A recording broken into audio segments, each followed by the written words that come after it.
Good afternoon, ladies and gentlemen. Welcome to the Astana International Forum. My name is R.L. Cohen. I'm a senior fellow at the Atlantic Council and the managing director of Energy, Growth and Security program at the International Tax and Investment Center. I'm also an energy columnist for Forbes. Central Asia is a dynamically developing region. We have today an outstanding panel to address the next 10 years of the development in the region, people who are intimately familiar with the trends, with the opportunities, but also with the challenges. I suggest that we go in the following order, in the order people sitting. On stability and security, I will ask Mr. Kaha Imnadze to give us an overview, to continue with one of the greatest challenges, not just of Central Asia, but of this part of the world in general, and this is Her Excellency Ambassador Rosa Atumbayeva, the former President and Foreign Minister of Kyrgyzstan, the Special Representative of the Secretary General of the United Nations, followed by Monsieur Livingstone, and to wrap up, my good friend from Washington, Eric Rudenschild, who has a lifetime and wealth of experience in the region. Central Asia has significantly grown in importance for a number of reasons. It started in the 90s with energy. It continued in the 90s, in 2000s, with its role as a region adjacent to the war in Afghanistan, and then the pipelines, first to the west and then to China. The countries developed in different fashions, at different paces, with different modes of development. Today, I would say that as a source of uranium, Kazakhstan in particular, but also Uzbekistan, play a role in nuclear renaissance. International Tax and Investment Center, my program, published a number of reports on minerals, on uranium and nuclear, on water, and on food production and food security in Central Asia. We are at iticnet.org, and the report's available there, or you can search by topic and my name. Some of these reports were published by the Atlantic Council, and there are also videos of the events if you're interested in the subjects. Rare earths today is in the news. The rare earth elements themselves, the lantanoid group, is actually a small market. It's a market of only $3.5 billion, with 60% of mining and 80% of refining concentrated in the hands of the Chinese. For obvious security reasons, the United States and the rest of the world want to diversify both the sources of mining and refining and create supply chains independent of one strategic supplier. I see water, as the author of a recent report published by the Atlantic Council, I see water as probably the greatest challenge today on the non-political front. Yeah, there are challenges of radical religious extremists, violent extremism. There are challenges of the spillover of the war in Ukraine. There are challenges of one great power arising in the East and dominating not just this region, but many other places. But water is a huge constraining factor, and there are tremendous opportunities to save, to economize, to move from canals that seep, allow water to seep into the ground, to drip irrigation, to more modern ways of distributing water to households, to industry, and to agriculture. Finally, In my view, regional integration is a way forward. Thank goodness Kazakhstan and Uzbekistan are working together to consolidate the region and make the whole bigger than some of its parts. And with that, I will ask the panel to open with maybe 4 to 5 minute opening remarks, and then we'll move on to questions and then open the questions to this very engaged and wonderful public. So, Batan Okaha, please. Thank you very much, Ariel. First of all, I'm really delighted to be here and represent the Secretary General of the United Nations, the Forum, and in Central Asia as his special representative. What is Central Asia today? And thank you for this overview. Since my mandate is political, of course, I view it as a political mandate holder.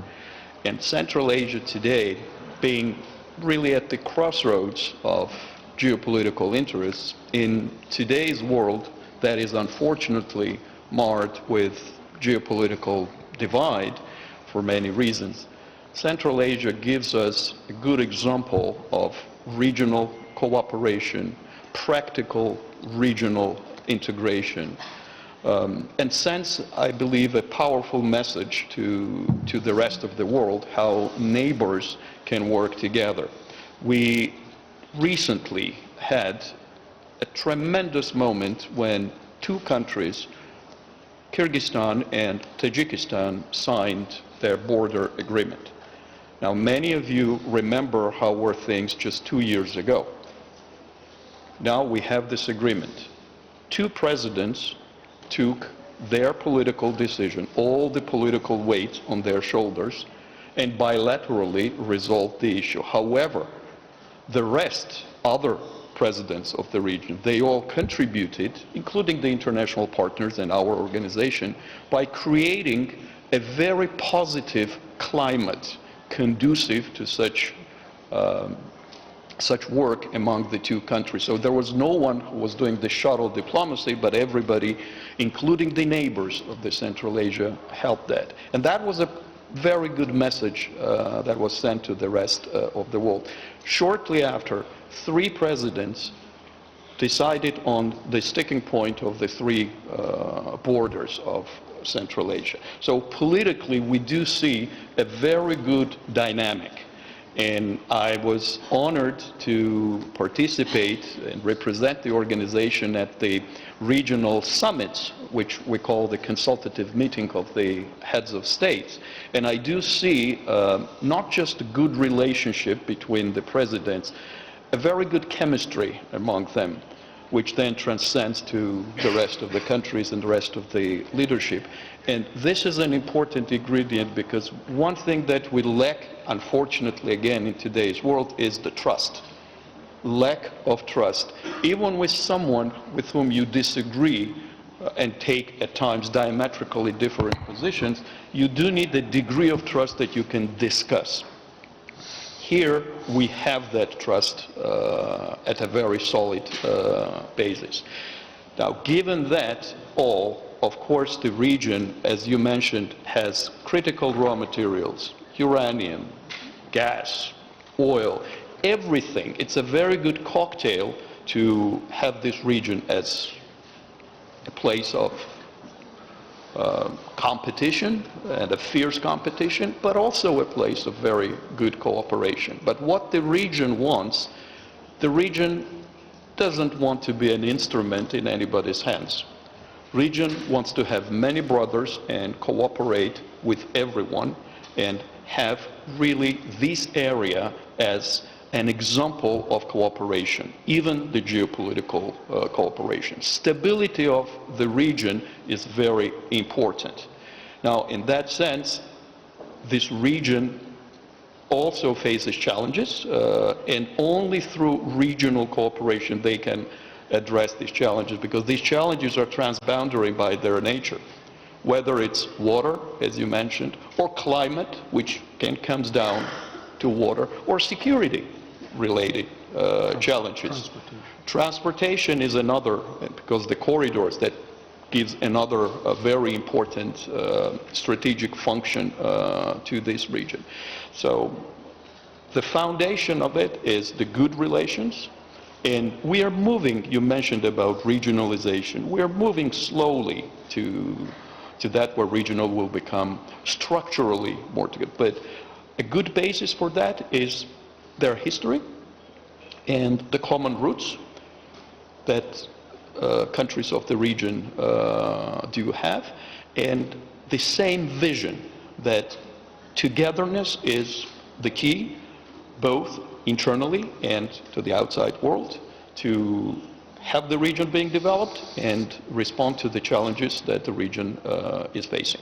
I'll stop at that and then we'll continue. Thank you. I think this was excellent. And now to probably the most challenging topic from a unique perspective of somebody who's from the region, somebody who is a woman. We heard a lot about the role of women in politics and high power politics, and no one is better than that than my friend Rosa Atunbayeva.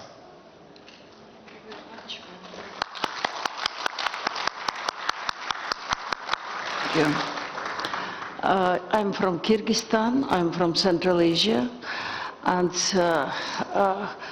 probably I know well the insight of this region. Although I'm now focused very much on Afghanistan and sometimes lose tempo and speed of changes which goes around. And that's why I'm now in Afghanistan, because yes, the phenomenon of unity and togetherness, as you say, of Central Asia, it is very visible for facts of the last 5 years at least. 7-10 years ago, it was impossible to think about the transition between the countries, about the transport, about normal border connections and so on. So today, really, this Tajikistan-Kyrgyzstan, very long, protracted conflict, it's come to the end first. And all of us, we are happy because it takes lives. It takes a lot of lives. And second point is that together with President Mirziyoyev of Uzbekistan, the three countries, they solved this issue of the joint, such a pivot, right, if I can say right way, this joint point that it is elimination of all the conflicts and future conflicts on the border between these three countries.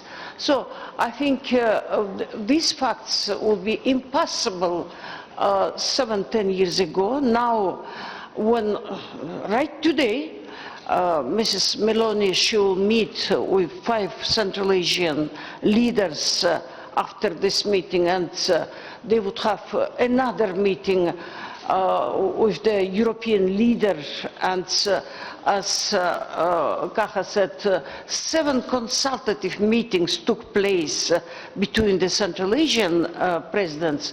It is really something very important, and I do believe that they are either guided or they are led with wise such recommendations that only being one fist they can move forward. Otherwise, it is everything is detrimental. So I'm in Kabul. I live already 3 years in Kabul, and must tell you that certainly the center of Central Asia is Afghanistan. And if Afghanistan will be safe, stable, secure, then it is about the whole Central Asia. Coming to the peaceful country, to prosperous country as Kazakhstan, certainly I'm a bit shocked. So rapid development, economical development of this country. And yesterday, President said that the volume of overall joint development volume of Astana, it's $40 billion. Whereas Almaty is #1 city, $60 billion. Look, and it is, of course, striking if I'm talking about Afghanistan.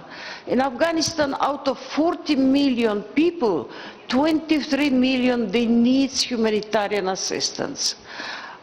Country literally is jobless. A lot of young people.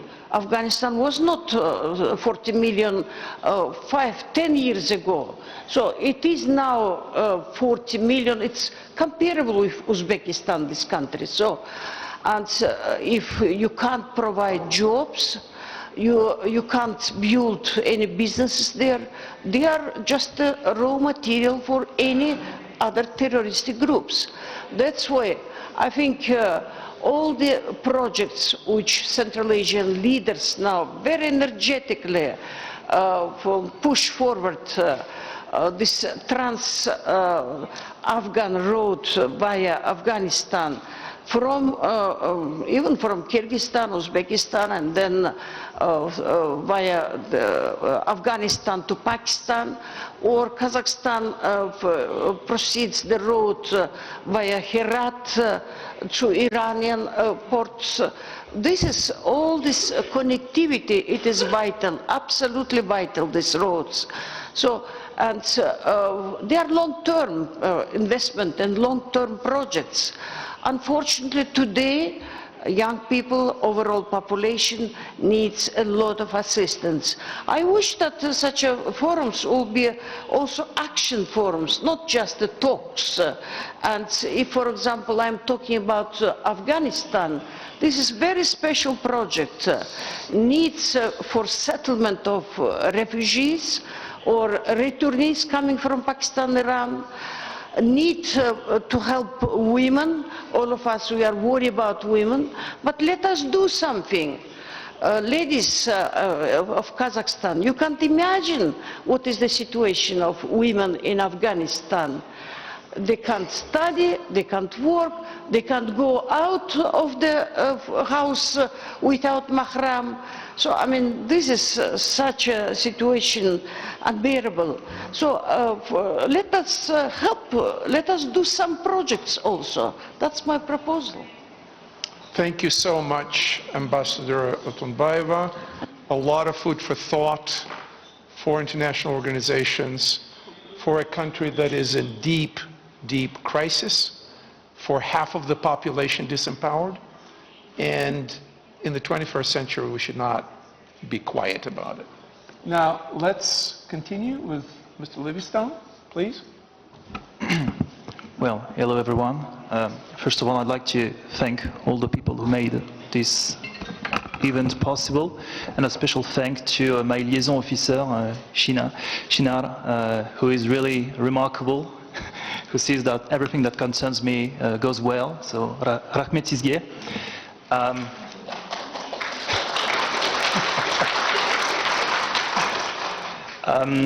Before answering your question, sir, I'd like to say a few words to Mrs. Otunbayeva, because this is not happening often in my life that I have the chance to meet directly the persons I used to work on. Глубоко уважаемая Роза Исаковна. Rosa Isakovna, I cannot start my speech without talking to you, without welcoming you. And I would like to say that you achieved a lot at the head of Kyrgyz Republic in 2010 and 2011. I think that this is a historical success, how you were able to build the trust and belief to your country population, and how you built the foundation of the democratic regime in Bishkek. That's a great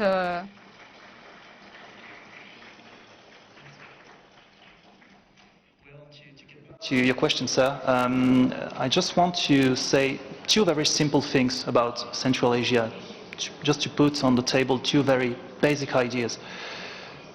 First, Central Asia presents itself today as a region which is on the front line of three of the main crises of the current global order. Afghanistan, since Taliban came back to power in August 2021, with a lot of uncertainties we will have the occasion to speak about later, that were already tackled by Mrs. Otunbayeva. Ukraine, since Putin's armies invaded its territory in February 2022, with all of its economic impacts on Central Asia. And last but not least, maybe more structurally, climate change. You were at the round table yesterday, Mr. Cohen, with me, in which Peter Frankopan reminded us that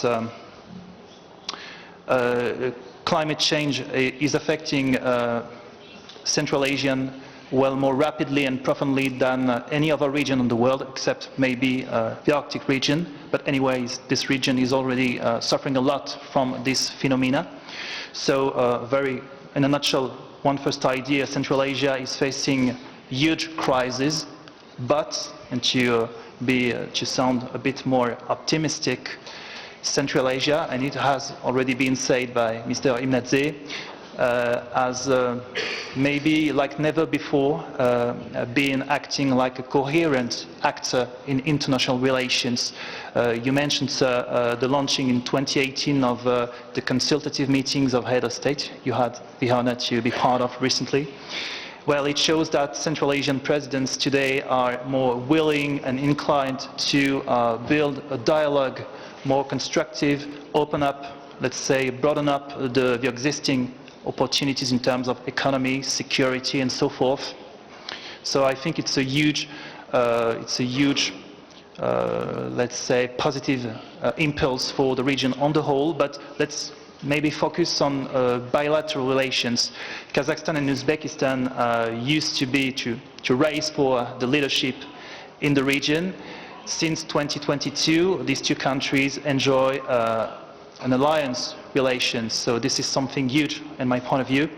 And quite recently, Kyrgyzstan and Tajikistan historically managed to seal a deal regarding their pending border conflict, which was a poison to the entire region because it hinders not only the region, the countries from a political cohesion, but also from, let's say, nurturing economic ties. So in terms of connectivity, transport, especially in Fergana Valley, but on the whole, it can be a very impulsive move as well. Thank you.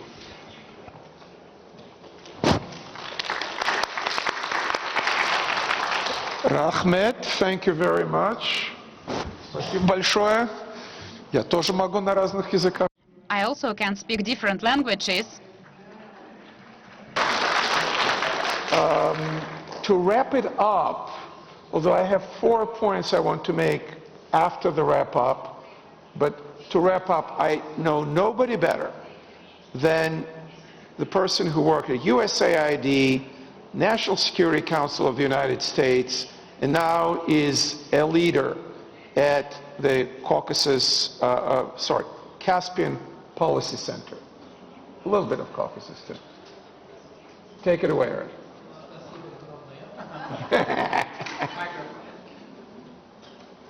Спасибо огромное. Thank you very much. Good morning.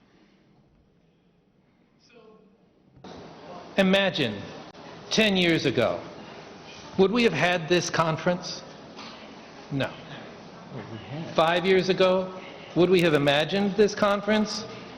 Maybe. We had this conference for years, Eric. What are you talking about? Not with this kind of momentum, no. And the thing is, I was there.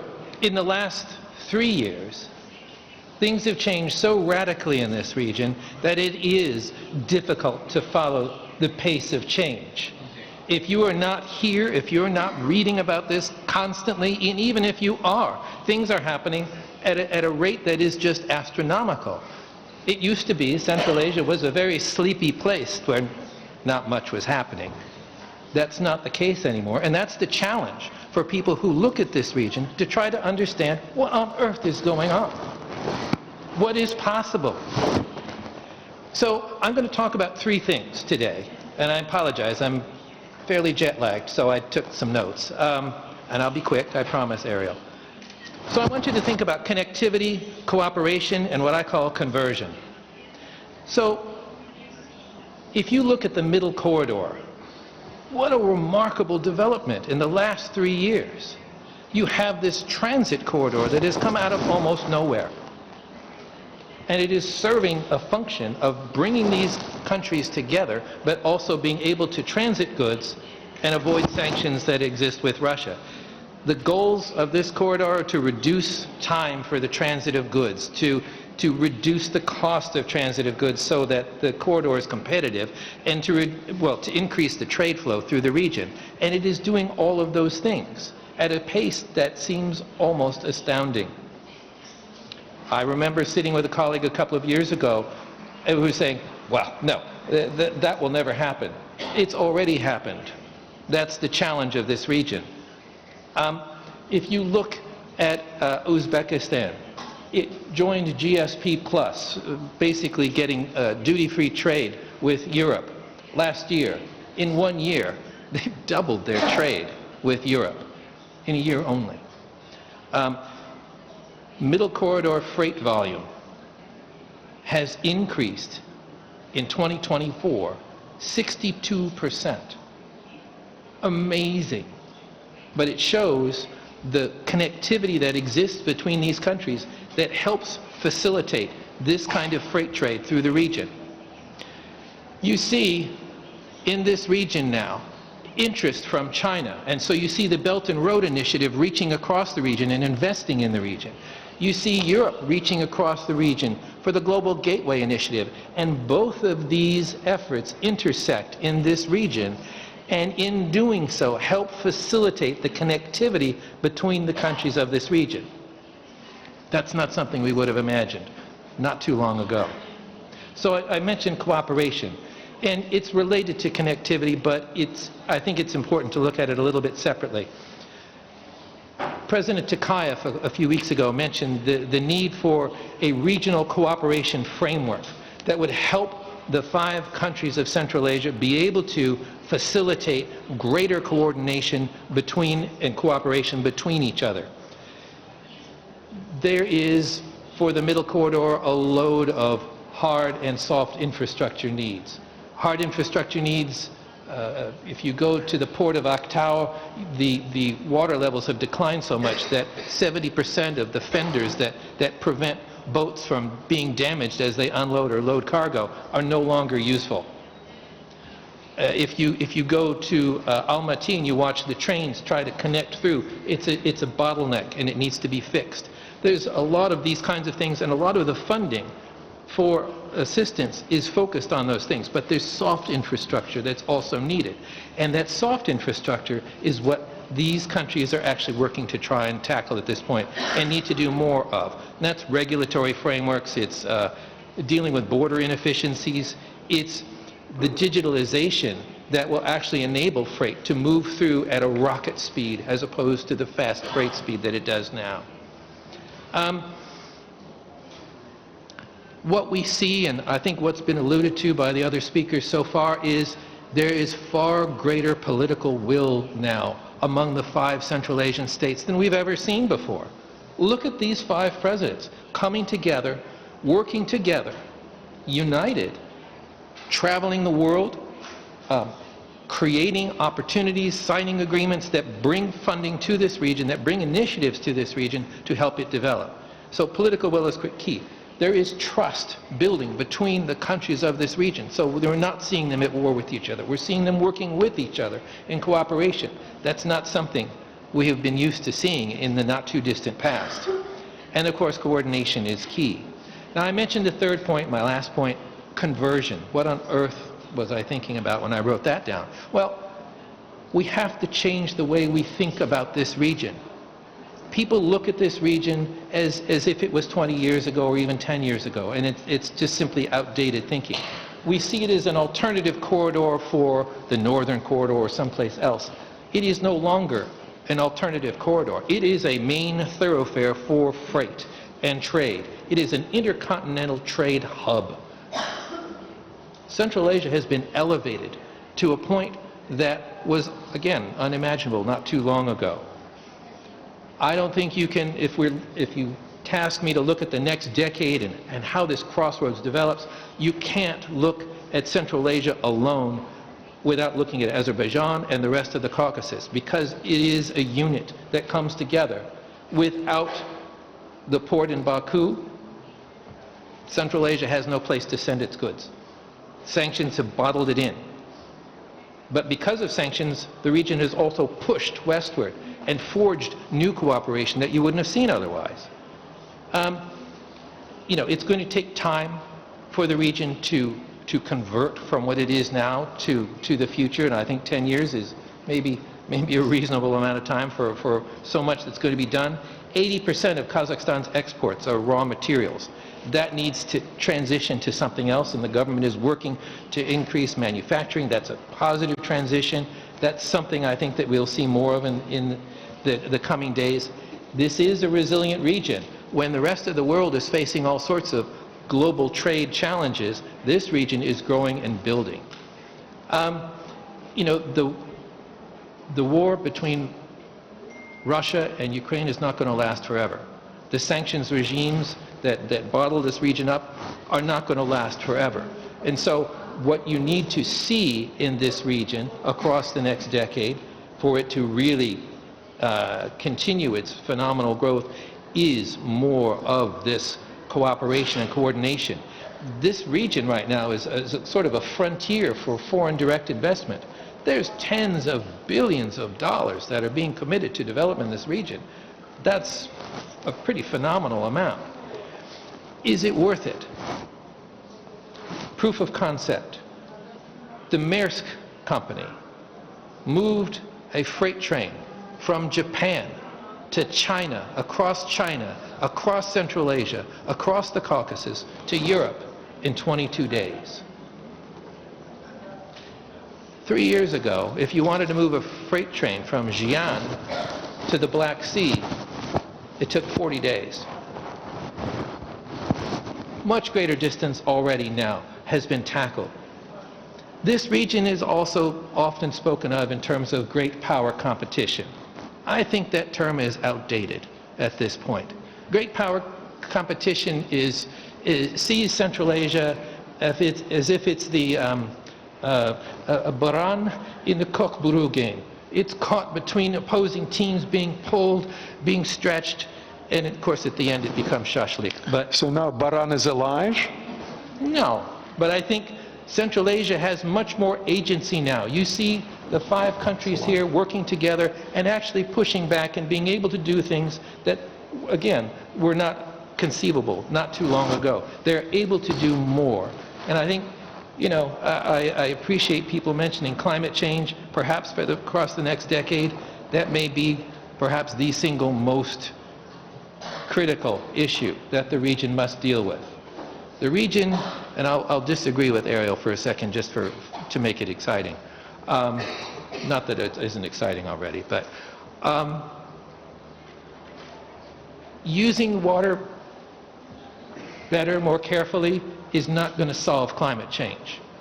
Temperature is rising in this region at a terrific pace. The temperature rise in Bishkek, 4.1 degrees.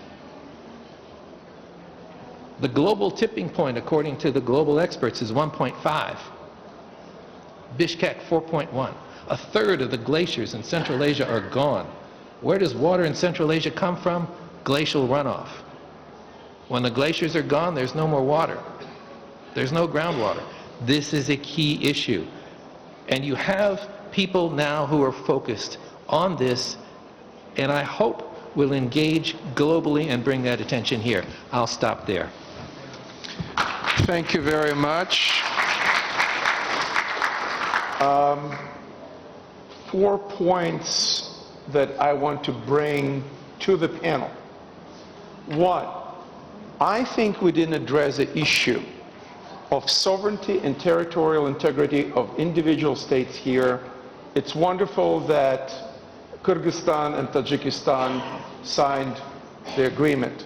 But there are other challenges, and I think the Ukraine war is a horrible precedent because it demonstrated that the borders that were left from the Soviet republics, whether we like them, we don't like them. I wrote a book about the collapse of the Soviet Union. And as somebody who spent years on this issue, I would argue that these borders is what Allah gave us, and we should keep those borders sacrosanct. And if they change, they only change in bilateral negotiations and without violence. So that was a horrible precedent. The civil war in Tajikistan did not change borders.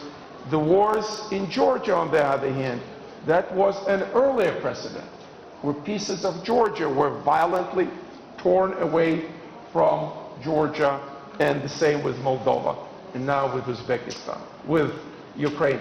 There are no guarantees. Territorial integrity and sovereignty are the paramount concern. And if that starts to fall apart, what we're discussing here as a success story may turn very negatively. Two, this is one of the regions on the planet where the population is still growing. The population needs infrastructure. The interruptions of electricity and water need to be addressed. The government of Kazakhstan is addressing it. Governments of other countries, Uzbekistan in particular, are addressing it. More needs to be done so the population is comfortable. People without electricity and water are unhappy. Two last things.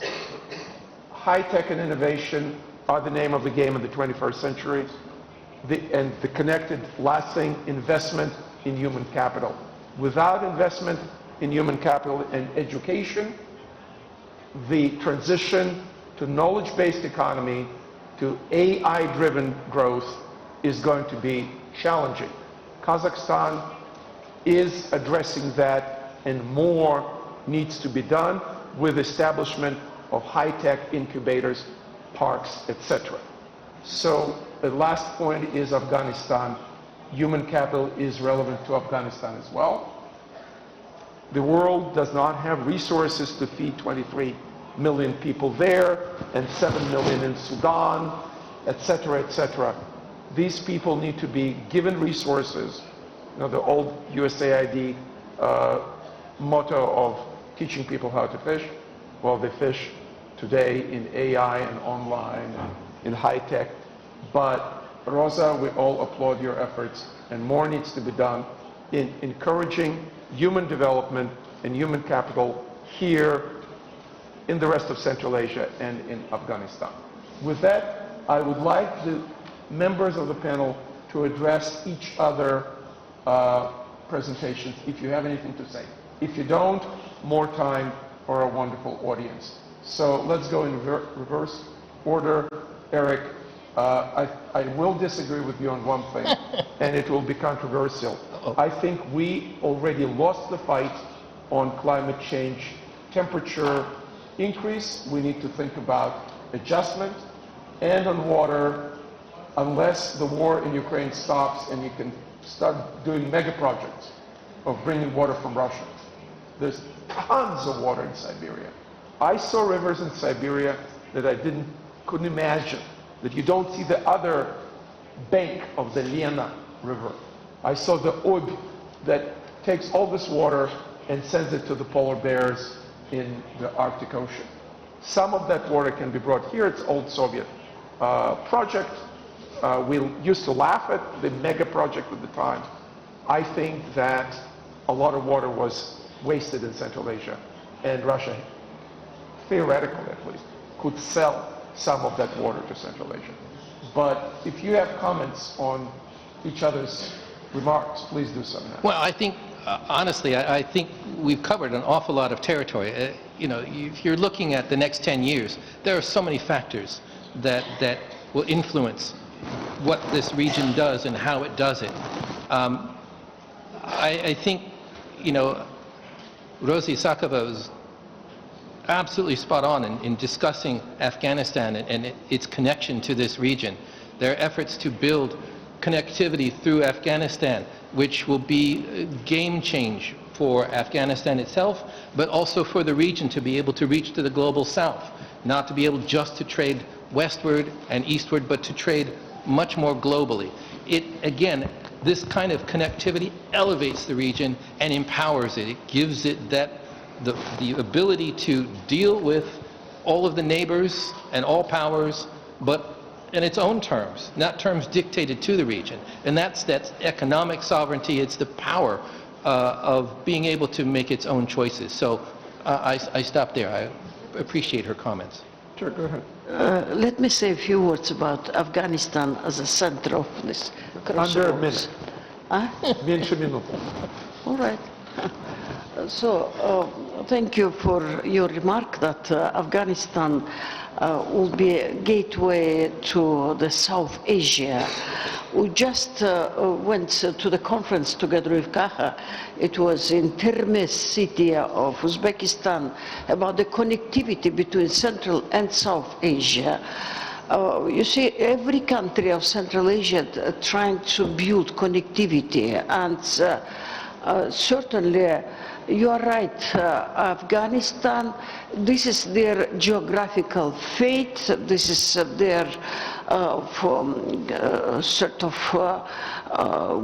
given by the God task to be such a crossroad. Even if there is a war down, planes flying above Afghanistan, they should pay again to this country, and they get money from that. And I must tell you that this is the heritage of the war, whatever, but airports in Afghanistan are quite good. 5, 6 airports are very solid, roads are solid, 4G is there in Afghanistan. And certainly Central Asia should do its best, and is doing. For Kazakhstan, Turkmenistan and Uzbekistan, they are champions of these trade connections today, and all sorts of projects, transport projects. I do believe that this will be really quite, it is visible, it will be soon, but of course there is no political settlement yet. As you have noticed probably, Minister of Transport and Industry of de facto government is here, and even President Tokayev met with him yesterday. But Afghanistan is not recognized country, as you know, and we are building such a Doha process where we are building trust between the de facto government and the international community. There is 25 countries, including our 5 countries, who are in such a permanent dialogue. Really to try to solve these issues about the seat of Afghanistan in the United Nations, about the frozen assets, about what is this sanctions on travel on one side, and from other side, international community has a serious such a pretension to government of Taliban with the human rights and women's rights, demands inclusive government from Afghanistan, and of course counter-terrorism. Look, each time government of Afghanistan says that never ever the fear will be from our country, but still, as we know, there are foreign fighters, a couple of dozen of those groups, and this is really problematic. We have a lot of things to do still, but nevertheless, I do believe that today it's very fragile architecture of this security in this region. Suddenly India Pakistan started, they have tensions, as you know, about the Kashmir. So the region is still potentially full of such, not conflicts, well, I think tensions is better to say. But nevertheless, I do believe that all these tireless efforts of all countries in the region will bring to good results. Inshallah. Anybody else? Yes. Yeah, I would like to make two comments about the questions you raised. Regarding what you said about the necessity to invest in education, I fully agree with you. I would like to say that regarding the special Kazakhstani case, they will have to train more engineers, especially regarding to their project of building a nuclear power plant, because if it will be tremendous and wonderful to have a nuclear power plant to secure generation of electricity and things like that, not only for Kazakhstan itself, but also maybe for a part of neighboring countries, they will have to handle it by themselves without any foreign intrusion, if you see what I mean. And regarding the sovereignty thing, very important topic. To enlarge it to a more broadly perspective, I would like to say that the 5 countries of the region have always been sticking to the fact that Almaty Declaration of December 1991 must be respected, and this is why not a single country of this region has never recognized South Ossetia, Abkhazia, Crimea, and the annexation made by Putin in eastern Ukraine. And to reverse this idea and to jump on what you said about the grid power competition, right, which is outdated. I totally agree with you. You meant the return of the grid game, right? Yeah. This is a thing I'm constantly asked about. Is there any new grid game in Central Asia today, or are we witnessing the return of great powers competition? I just would like to say one simple thing. We are talking about 5 countries that have been for over 3 decades now sovereign states. We have to take it into consideration and respect that fact. And approaching these countries and this region throughout this prism is something that, in my point of view at least, is not relevant. Thank you.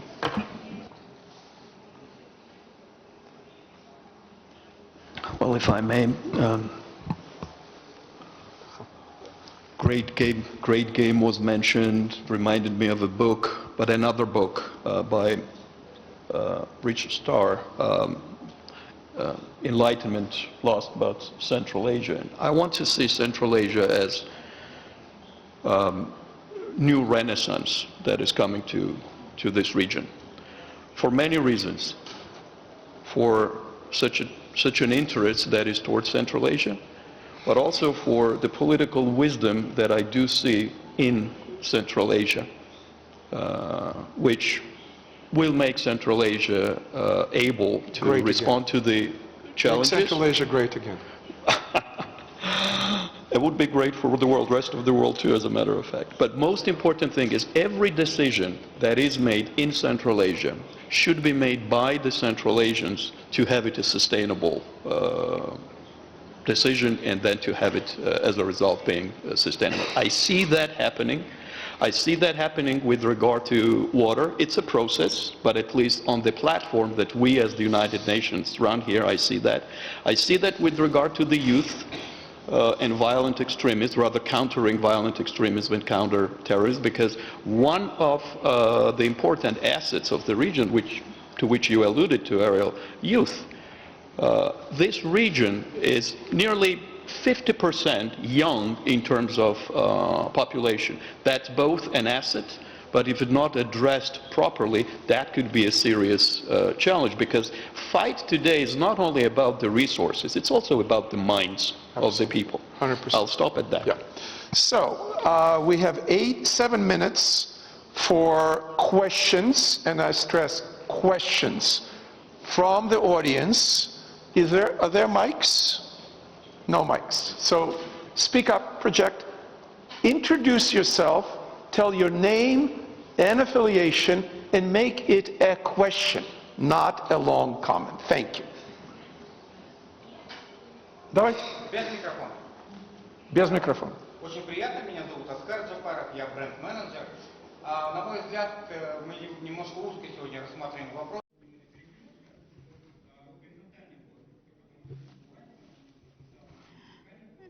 I can say that what are the ambitions of the Central Asia for space, because that's a trend for Kazakhstan. You know that Kazakhstan owns Baikonur, and we have a limited number of countries that have access to space and space projects.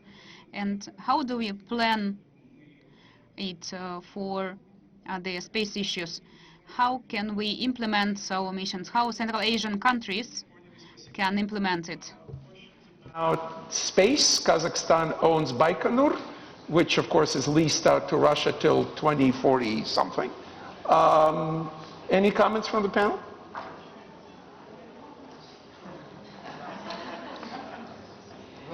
It's beyond my mandate that comes from the Security Council, so we are not working on that. But one thing about space, space should be peaceful. That's the clarity on that. Amen. And we have a mic for the lady in the orange suit. Make it a question. Introduce yourself.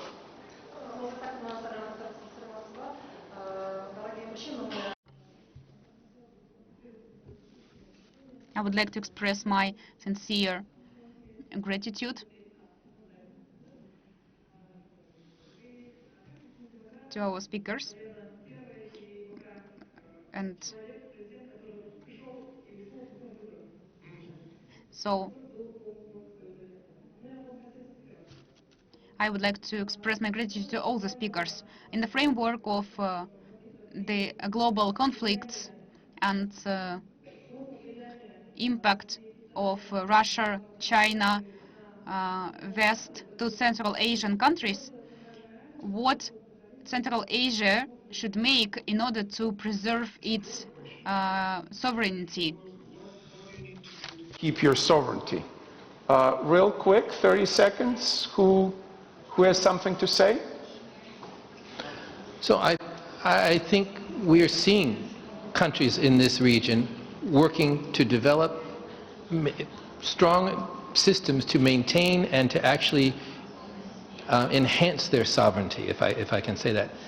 The ability of these countries to work together and to support each other, there's political will for the countries to work together. We see there's complementarity so that the countries are assisting each other. That is enhancing the region and its strength, and as these countries support each other, that gives each of them more sovereignty.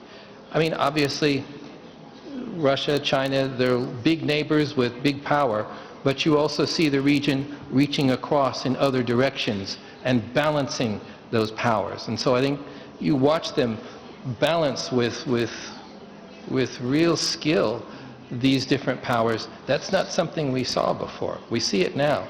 And I think, you know, Tokayev calls this middle powers, and I think that's right. Thank you, Eric. Rosa Atunbayeva has something to say, and I will listen to her very carefully, because she was a foreign minister and a president and a special representative. Go ahead. Я буду вам отвечать я по-русски. Мен түшүнбөдүм, не деп атасыз?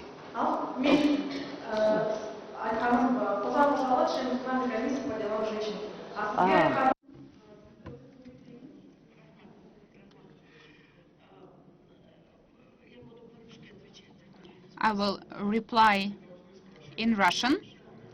Okay, you don't have to ask for the permission to speak in Russian. I think that we make everything to become a firm state. And I'm a person who is in international community. And I see our growth challenges, how we grow, but we grow. And the evidence of that is that just now General Assembly approved the resolution, and you will have a center in Almaty for SDG, and you have already several initiatives and institutions.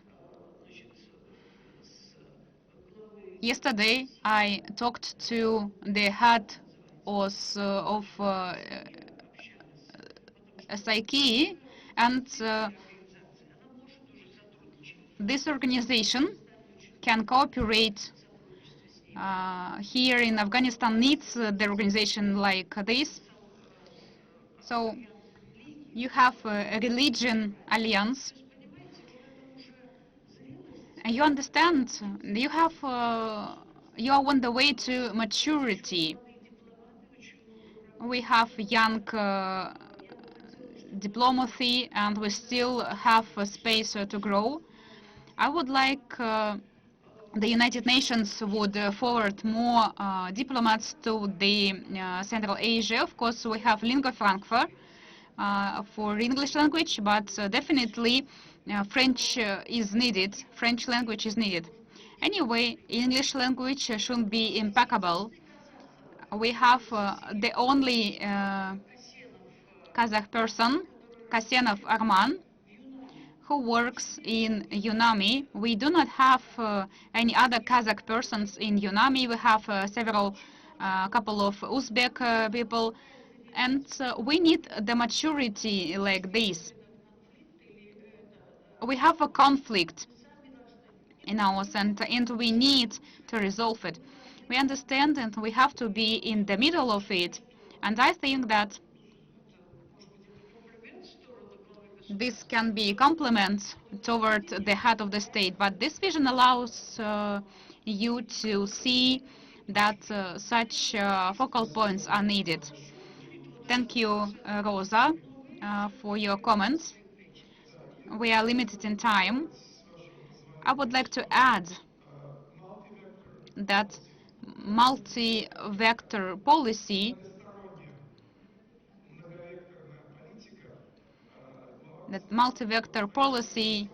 was mentioned, and the head of the state, being in the past the Minister of Foreign Affairs, created this policy, and other states like Uzbekistan also adopt this policy. Why? Because when you live between dragon and bear, you have to sleep very carefully not to be pushed. And multi-vector policy takes a new dimension today, because Kazakhstan considers the adhesion to Abraham agreements like Azerbaijan, and it will construct a new vector to the Gulf countries, and this balance will be the one which preserve the independence and integrity. But we have understanding that we need to understand the military power for defense, and it should be developed. And this is a part of reality of the 21st century. I would allow the audience to ask the last question.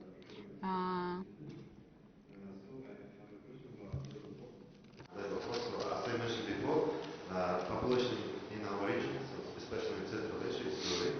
So each country is solving this problem by different approach. For example, in Kazakhstan, young people want to work like white-collar jobs. They don't like to work at constructions or agriculture and so on and so on. Some of them going to the abroad, for example. Вопрос, пожалуйста. Question is how Central Asian countries should adapt different policies in order to find a job for young people.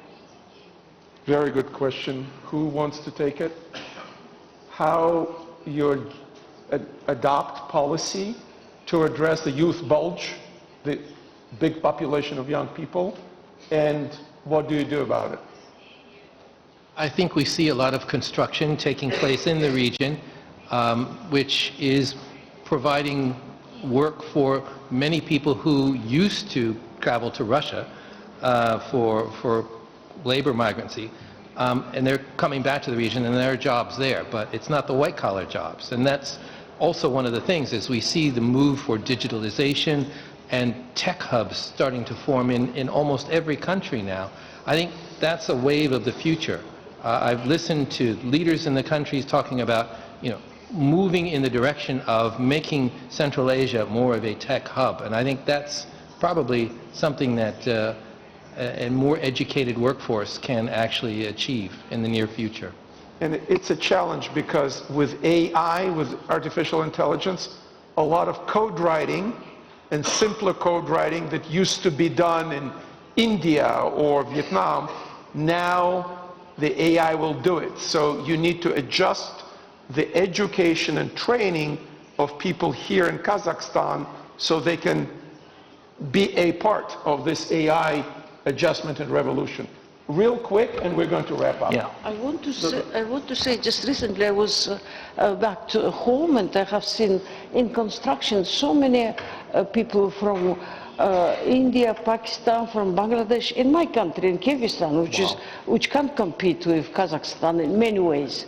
But I do believe that this is, those people, they built Gulf countries. So, I mean, we'll go the same way as other parts of the world. That's my observation. Yeah, promise.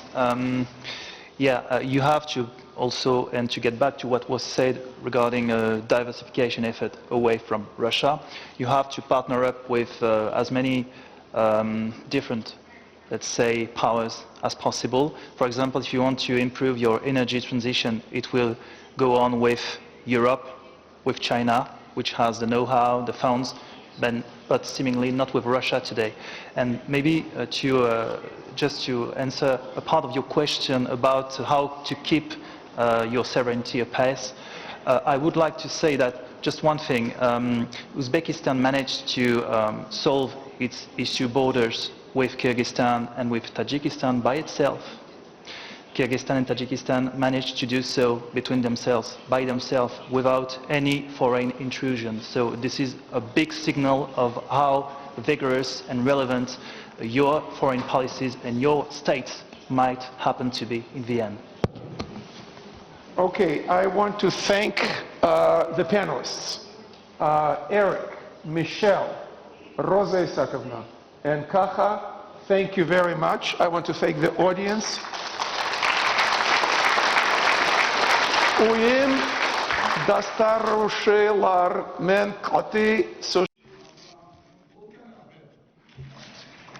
Спасибо.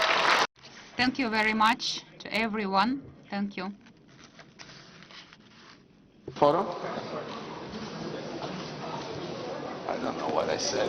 A few words I can say.